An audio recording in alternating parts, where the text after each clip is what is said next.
activity that checks all of the boxes that I have as priorities as me as a music teacher.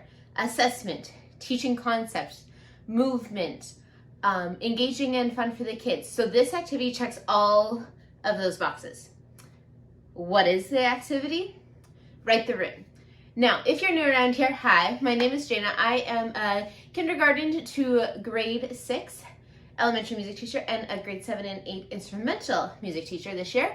And Write the Room is like the one activity that both my kids and I like equally. Like there's some that I like a little more, there's some that they like a little bit more, but Write the Room we both like equally. Now, Write the Room comes out of classroom routines, classroom experiences, things like that. It's used often in the general classroom, so the kids likely have a pretty good idea how to play it. It is also like a scavenger hunt, and I have never met a kid who didn't like a scavenger hunt. So that is why I use Write the Room in my classroom. Now, in my Teacher Pay Teacher store, I have a bajillion, not a bajillion, it feels like a bajillion of Write the Room activities, but you don't need to go and do any of those. It is so easy to do by yourself in your music room. So let's hop right on in to how I would do it if I wasn't doing the pre-made activities.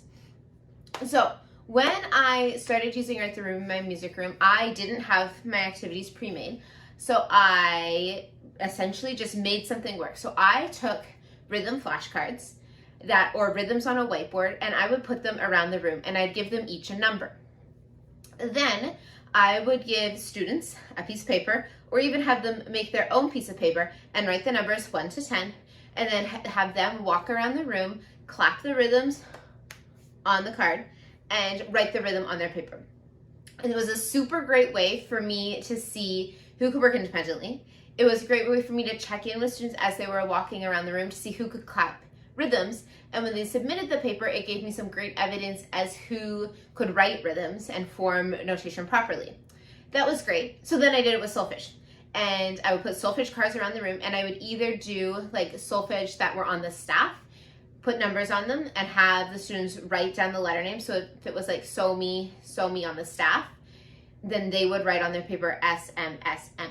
Or I would do it the reverse, where I would have students have this letters on the cards around the room, and then they put notated on the staff. Again, gave me super great, valuable insight as to who can read, who can sing them, and who can notate them.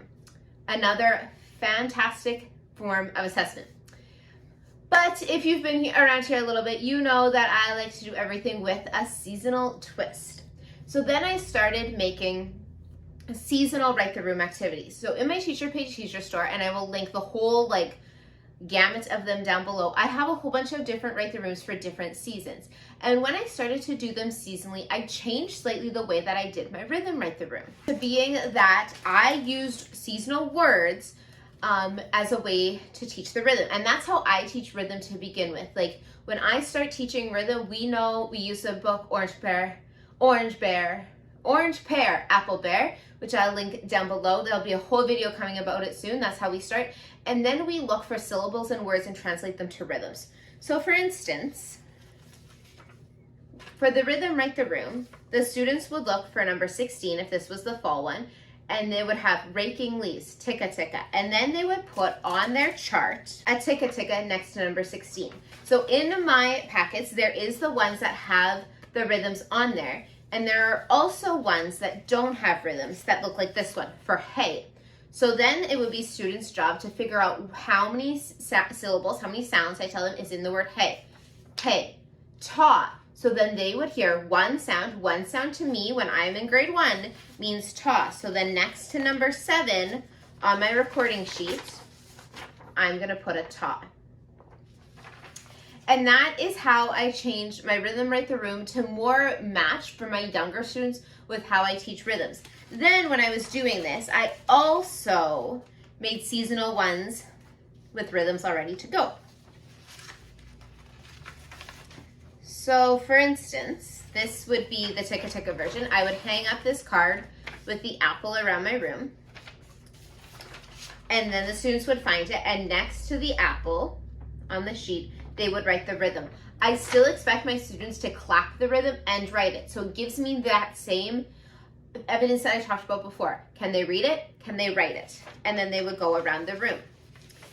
And then I changed my idea slightly again, and I made it into a rhythm sort. So using the same cards that are like the quarter page cards, these ones, like the hey, we're back to that, I would give, especially my first grade students, especially at the beginning of the year, a sheet that looked like this. So it would be Ta's on one side and TT's on the other.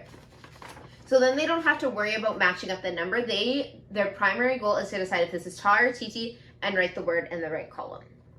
So that is how I now do my write the rooms. I really like these activities because once they're done, they're ready to go. Whereas when I was using the flashcards or the whiteboards, I was either writing it on the whiteboards or I was writing a number or I didn't have recording sheets. So now these ones, they're all ready to go. And I just prepped, like last year, I prepped the cards. So this year when I go to do it with my new set of first graders, I will just have to print out the recording sheets, whichever one I decide to do, depending on where they're at. Now the solfege one stayed very similar to how I first started doing it, but again, just with a seasonal approach. So in the seasonal solfege one, you get both the recording sheets that have you place them on the staff that look like this, as well as cards for them to go on the staff. So again, students walk around the room. I make sure that I give my students a 2-line sheet because we're doing So, Me, and La. They look for the sweater and then they place it on the staff, except this is the 3-line one. So that's the one thing with these, if you're using my packet, that you need to be careful of, is that you're giving your students the right sheet depending on how you teach it. I use 2 lines until we get up to Do. I know other people do it different ways. Then, similar to the rhythm one, we also have the cards that have the notes already on the staff. So students would look on their sheet for the scarecrow, which is right here, and then they would write So, La, Mi, So. You can have them sing it. I'm less worried about that, the performing part with the solfege ones. I'm more worried that they can read these on the staff.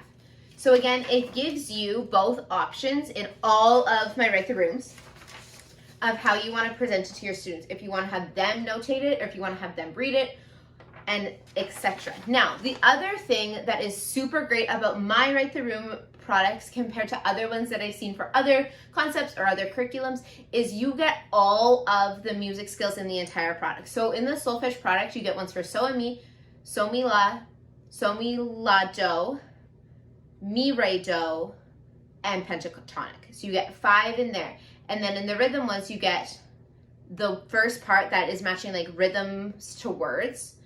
And then in the whole part where you look for the rhythm patterns, you have Ta and TT, quarter S, 16th notes, half notes, and then T, ticka, and ticka T are together. So again, you get 5 sets of those in the rhythm one as well. So that means that you can use this with so many different grade levels with only buying the one package.